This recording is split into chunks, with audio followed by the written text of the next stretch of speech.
Welcome back दोस्तों। तो machine learning की सीरीज को आगे बढ़ाते हुए आज की वीडियो में हम पढ़ेंगे डिसीजन ट्री रेग्रेशन को।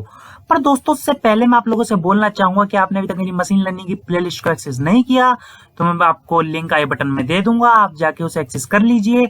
और दोस्तों ये रेग्रेशन के अंदर हमारा 5th टॉपिक है। इससे पहले हमें लीनियर रेग्रेशन को, पॉलिनोमियल लीनियर रेग्रेशन को, मल्टीपल लीनियर रेग्रेशन को और हमारे सपोर्ट वेक्टर रेग्रेशन को कवर कर लिया है। तो अभी यह है डिसीजन ट्री रेग्रेशन। तो दोस्तों डिसीजन ट्री रेग्रेशन होता क्या है, तो सबसे पहले टाइप्स देखते हैं। तो दोस्तों शुरुआत में जब मैंने मशीन लर्निंग का इंट्रोडक्शन दिया था उस वीडियो में, तो मैंने बताया था कि हमारे सुपरवाइज लर्निंग के 2 टाइप्स होते हैं, एक होता है रेग्रेशन टाइप और दूसरा होता है क्लासिफिकेशन टाइप। तो दोस्तों होता क्या है, ये डिसीजन ट्री हमारे दोनों टाइप्स के अंदर होता है। तो इस टाइम पे हम रेग्रेशन के अंदर पढ़ेंगे और जब हम क्लासिफिकेशन के बारे में पढ़ेंगे आगे चल के वीडियो में, तो उस टाइम हम क्लासिफिकेशन के अंदर भी इसे पढ़ेंगे। तो अब होता क्या है, डिसीजन ट्री में क्या होता है, ये हमारे डाटा सेट को स्मॉलर और स्मॉलर सबसेट में ब्रेक करता चला जाता है और जिससे हमारा एक डिसीजन ट्री इंक्रीमेंट ट्री बढ़ता चला जाता है। ठीक है, स्मॉलर और स्मॉलर सबसेट में ब्रेक करता है जिससे हमारा डिसीजन ट्री बढ़ता चला जाता है। और डिसीजन ट्री जो होता है वो हैंडल कर सकता है बोथ कैटेगरिकल और न्यूमेरिकल डाटा को। अगर आपको नहीं पता कैटेगरिकल और न्यूमेरिकल डाटा क्या है, तो मैंने इसके ऊपर भी एक वीडियो बना रखी है, वेरिएबल्स एंड टाइप्स, उसमें आप जाके देख लीजिए। और ये क्या करता है, हमें आउटपुट निकाल के देता है हमारे नॉन लीनियर डाटा से। लीनियर डाटा हमने पढ़ चुके हैं, तो नॉन लीनियर डाटा से हमें आउटपुट निकाल के देता है। अब क्या है, फॉर एग्जाम्पल एक कंपनी है, वो लोन देती है लोगों को, तो उसने बोला कि मेरे को कुछ लोगों को उठाओ और मतलब लोगों की पॉपुलेशन को उठाओ और मुझे जल्दी से बता के बताओ कि किस वर्ग के लोगों को कितना लोन चाहिए होता है। ठीक है, तो क्या हुआ, अब देखिए इसने करा क्या। सबसे पहले फर्स्ट स्टेप ने क्या करा, लोगों को ले लिया, पर्सन्स जो कंपनी ने बोला था कि लोगों को उठाओ। फिर इसने लोगों को 3 उसमें डिवाइड करा कि 18 साल और 18 साल से छोटे लोग, 19 साल और 60 साल के बीच वाले लोग और 60 प्लस वाले लोग। ठीक है, तो इसने देखा कि 18 साल से कम लोग तो जो 2% ही लोन लेते हैं, यानी कि जो छोटे बच्चे होते हैं वो तो 2% ही लोन लेते हैं। और 90 से लेके 60 की एज वाले लोग के अंदर 2 तरीके के लोग हो रहे हैं जो लोन ले रहे हैं। या तो अनमैरिड है वो, या तो उनकी शादी नहीं हुई, या दूसरे हैं वो मैरिड या उनकी शादी हो चुकी है। और 60 प्लस वाले में सिर्फ 5% लोन लेते हैं लोग। ठीक है, तो जो 60 साल से ऊपर के होते हैं उसमें 5% ले रहे हैं, 18 से नीचे वाले 2% लोन ले रहे हैं और अनमैरिड वाले लोन ले रहे हैं 90 और 60 के बीच में, और मैरिड वाले ले रहे हैं। अब अनमैरिड के अंदर सिर्फ 10% लोन ले रहे हैं लोग। अब क्या बचा, मैरिड के अंदर 2 तरीके के लोग आ गए, जिनके पास बच्चे हैं और जिनके पास बच्चे नहीं है। तो जिनके पास बच्चे नहीं है ना, वो ले रहे हैं सबसे ज्यादा 70% लोन।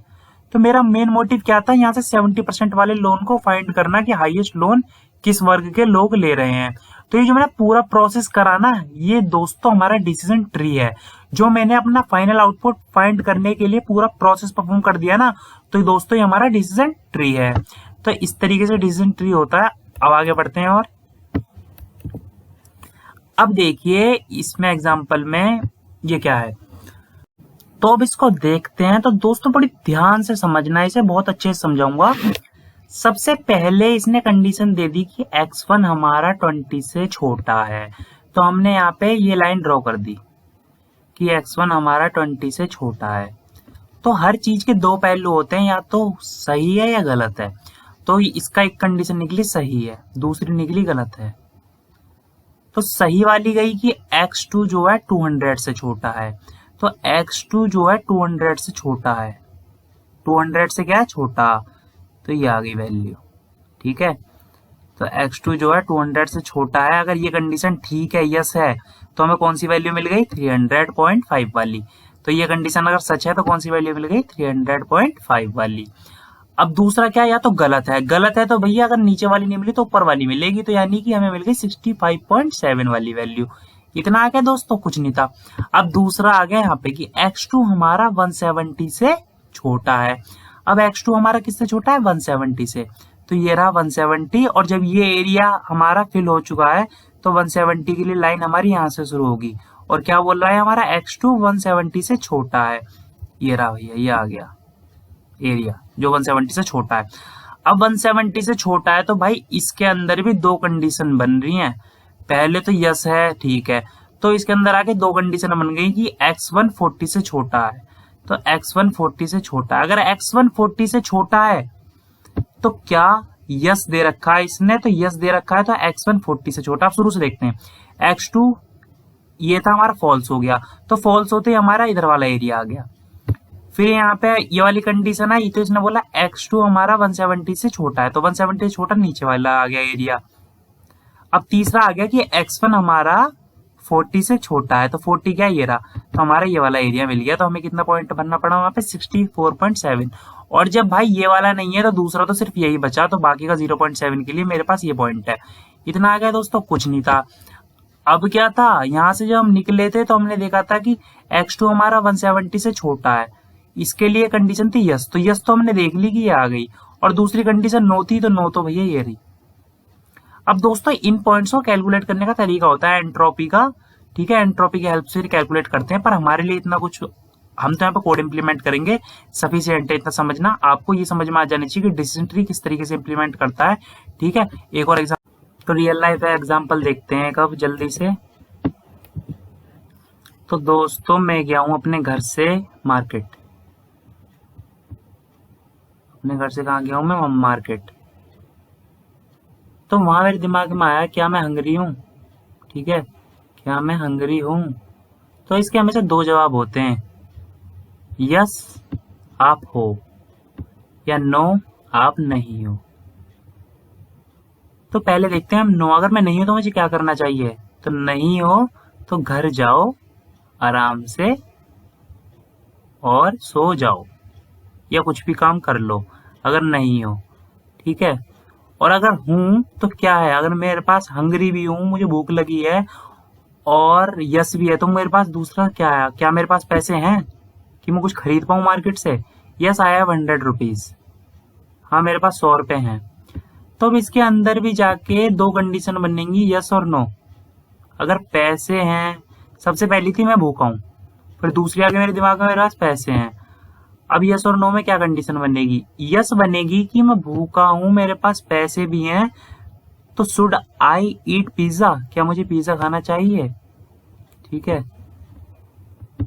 क्या मुझे पिज्जा खाना चाहिए। दूसरा ऑप्शन ये बनेगा कि नहीं यार पिज्जा नहीं, बर्गर खाते हैं। तो यस के लिए हमारे पास यह ऑप्शन आ गया, नो के लिए यह आ गया, और शुरुआत यहाँ से हुई थी। और रियल लाइफ में इस तरीके से आप डिसीजन ट्री बनाते हैं, आपको खुद नहीं पता। तो डिसीजन ट्री इस तरीके से इम्प्लीमेंट होता है। तो मैं सोचता समझ सकता हूँ दोस्तों कि आपको अब शायद थ्योरी समझ में आ गई हो। तो अब इस सबको हम कोड की फॉर्म में जुपिटर नोटबुक में हमारे इम्प्लीमेंट करके देखते हैं। तो चलिए दोस्तों चलते हैं जुपिटर नोटबुक में।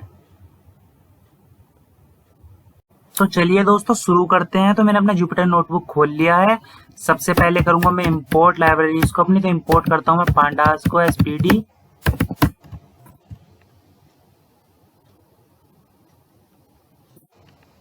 इंपोर्ट करता हूं मैं नंपाई को एज एमपी।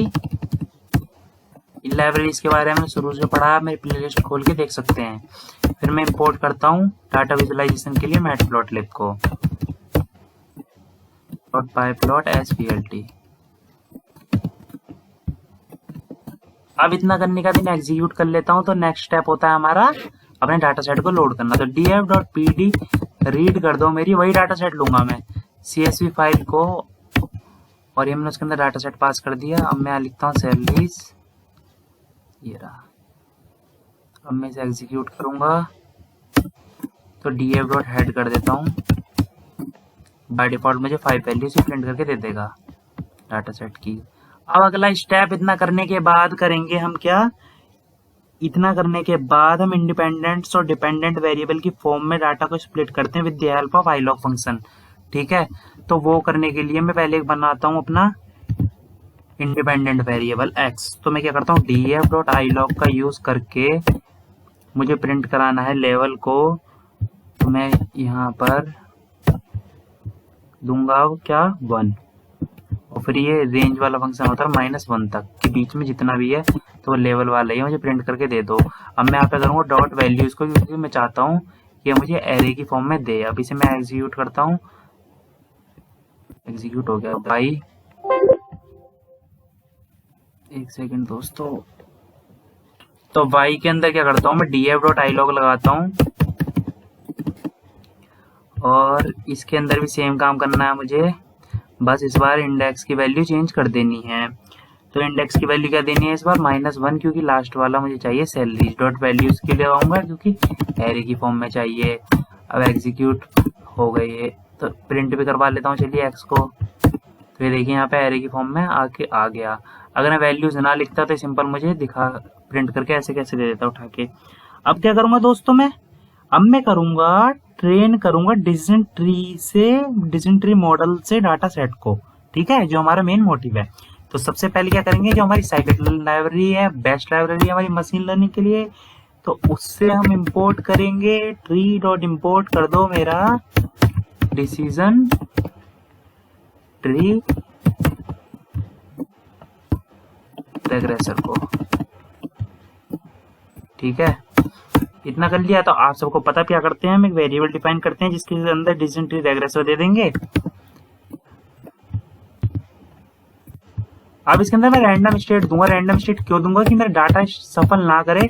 जब मैंने ट्रेन टेस्ट स्प्लिट वाली वीडियो बताई थी तो उसके अंदर रैंडम स्टेट समझाया था अच्छे से, डाटा सफल ना करे, दोनों का आउटपुट सेम आए, तो इसलिए हम इसे दे देते हैं। अब क्या करूंगा, फिट का यूज करके ट्रेन करूंगा अपने एक्स और वाई डिपेंडेंट और इंडिपेंडेंट वेरिएबल्स को, ठीक है। तो ये इस तरीके से हो गया। अब क्या करते हैं, अब हम प्रेडिक्ट करके देखते हैं कि क्या हिसाब है, किस तरीके से आ रहा है रिजल्ट। तो डॉट प्रेडिक्ट और इसके अंदर 2 डायमेंशनल एरे है, तो अब पास करता हूँ 8। ये बोल रहा है 3 लाख, तो df डॉट, तो 8 पे 3 लाख, बहुत सही प्रेडिक्शन कर रहा है हमारा मॉडल, ठीक है दोस्तों। इसी तरीके से वैल्यू चेंज कर करके आप प्रेडिक्ट कर सकते हैं। तो अब क्या करता हूँ, विजुलाइज करता हूँ। तो विजुलाइज जब से मैं करता आ रहा हूँ ना, तो मैं 2 तरीके के ग्राफ बना के दिखाता हूँ आपको। एक तो पहले मैं दिखाता हूँ नॉर्मल ग्राफ, फिर दिखाता हूँ उसे विजुलाइज करके उसमें हाई रेजोल्यूशन में ए रेंज का यूज करके मिन मैक्स की वैल्यू। तो इस बार सीधा हायर उसमें हम प्रिंट कर लेते हैं। लोअर में आप कर लीजिएगा, तो लोअर में जब आप करेंगे तो थोड़ा कॉन्टिन्यूस वे में आएगा। ए रेंज का यूज करा, तो ए रेंज में क्या देते हैं, स्टार्ट आर्ग्यूमेंट, स्टॉप आर्ग्यूमेंट और हमारी स्टेप आर्ग्यूमेंट। तो ये हमने नंपाई की वीडियो में अच्छे समझाया है। तो मिनिमम वैल्यू ऑफ एक्स, फिर यहाँ क्या करेंगे, हम करेंगे मैक्सिमम वैल्यू ऑफ एक्स, और उसके अंदर हम देंगे क्या, पास करेंगे उस आर्ग्यूमेंट को जिस हिसाब से। तो मैं कर देता हूँ 0.001। अब मैं क्या करूंगा, इस एक्स ग्रिड जो है मेरा एक्स ग्रिड, इसकी रीसेप करूंगा इसे मैं, ठीक है। तो रीसेप करने के लिए क्या करते हैं, सिंपल एक्स ग्रिड को लिख के हमारे रीसेप फंक्शन को लिखना है हमें, ठीक है, डॉट रीसेप। उसके बाद क्या करना है, मुझे लेंथ ऑफ एक्स ग्रिड पास करनी है। ये हमारे वही स्टेप है जो बार बार रिपीट हो रहे हैं। तो इससे एक चीज बहुत अच्छी होती है कि हमारा रिवीजन बहुत अच्छा होता है इन चीजों से। तो इसीलिए मैं कहता हूँ वीडियो को, कोई भी वीडियो होती है शुरुआत से देखिए लास्ट तक, काफी चीजें सिमिलर निकलने लगती है ना, तो रिवीजन ही होता है दोस्तों उससे बहुत अच्छा। तो plt डॉट स्कैटर का यूज करूंगा अपने स्कैटर प्लॉट को यूज करने के लिए, ठीक है। तो इसके अंदर पहले एक्स को पास करता हूँ मैं, फिर वाई को करता हूँ मैं, फिर इसके अंदर पास करता हूँ मैं अपने कलर को। कलर दे देता हूँ मैं इसके अंदर, कौन सा कलर दूं, चलो ग्रीन दे देते हैं। आपके बहुत टाइम से ग्रीन नहीं दिया, तो आपके पॉइंट्स हमारे ग्रीन दिखेंगे। फिर अब मैं क्या करता हूँ कि plt डॉट प्लॉट का यूज करके एक्स ग्रिड को पास करूंगा इसके अंदर, और जो हम प्रेडिक्ट करते हैं उसको पास करते हैं। तो rec डॉट प्रेडिक्ट, और इसके अंदर क्या पास करना है मुझे, एक्स ग्रिड को। तो दोस्तों इतना हो गया। अब क्या करना है, सिंपल हमें कलर दे देना है। तो कलर दे दो भैया ब्लू, ठीक है। चलिए येलो दे देता हूँ मैं, ग्रीन के साथ येलो ठीक लगेगा, ठीक है। अब क्या करते हैं दोस्तों, हम टाइटल देंगे, एक्स लेवल देंगे, वाई लेवल देंगे। पहले इतना एग्जीक्यूट कर लेते हैं। तो देखिए हमारा ग्राफ आ चुका है, काफी अच्छा दिख रहा है ये। अब क्या करते हैं, हम टाइटल देते हैं, एक्स लेवल देते हैं, और ये देखिए इस प्लेटफॉर्म में इसी तरीके से आया है जिस तरीके से हमने देखा था अपने शुरुआत में समझने के लिए। तो plt डॉट टाइटल लिखता हूं मैं, और टाइटल में दे देता हूं मैं डिसीजन ट्री रेग्रेशन। मतलब फॉन्ट साइज क्या बड़ा करना है, ये सब चीजें मैं सिखा चुका हूँ। अगर आपको फिर भी एक बार समझ ना हो तो मेरी प्रीवियस वीडियोस को देख लीजिए और ग्राफ वाले को देख लीजिए, मैटप्लॉट वाले को। उसे मैंने मोस्टली सब फंक्शंस को बताया जो आर्ग्यूमेंट इसके अंदर पास हो सकती हैं। पोजीशन दे देते हैं एक्स लेवल पे और वाई पे दे देते हैं जल्दी से सैलरी। तो दोस्तों अब इसे जल्दी से इम्प्लीमेंट कर लिया है। तो डिसीजन ट्री रेग्रेशन में इतना ही था मेरी तरफ से। अगर आपकी कोई भी क्वेरी है तो आप मुझसे कमेंट सेक्शन में पूछिए, मैं उसका जवाब दूंगा आपको। और मेरी वीडियो को लाइक कर दीजिए, कमेंट कर दीजिए, शेयर कर दीजिए, सब्सक्राइब कर दीजिए। और थैंक यू वेरी मच दोस्तों।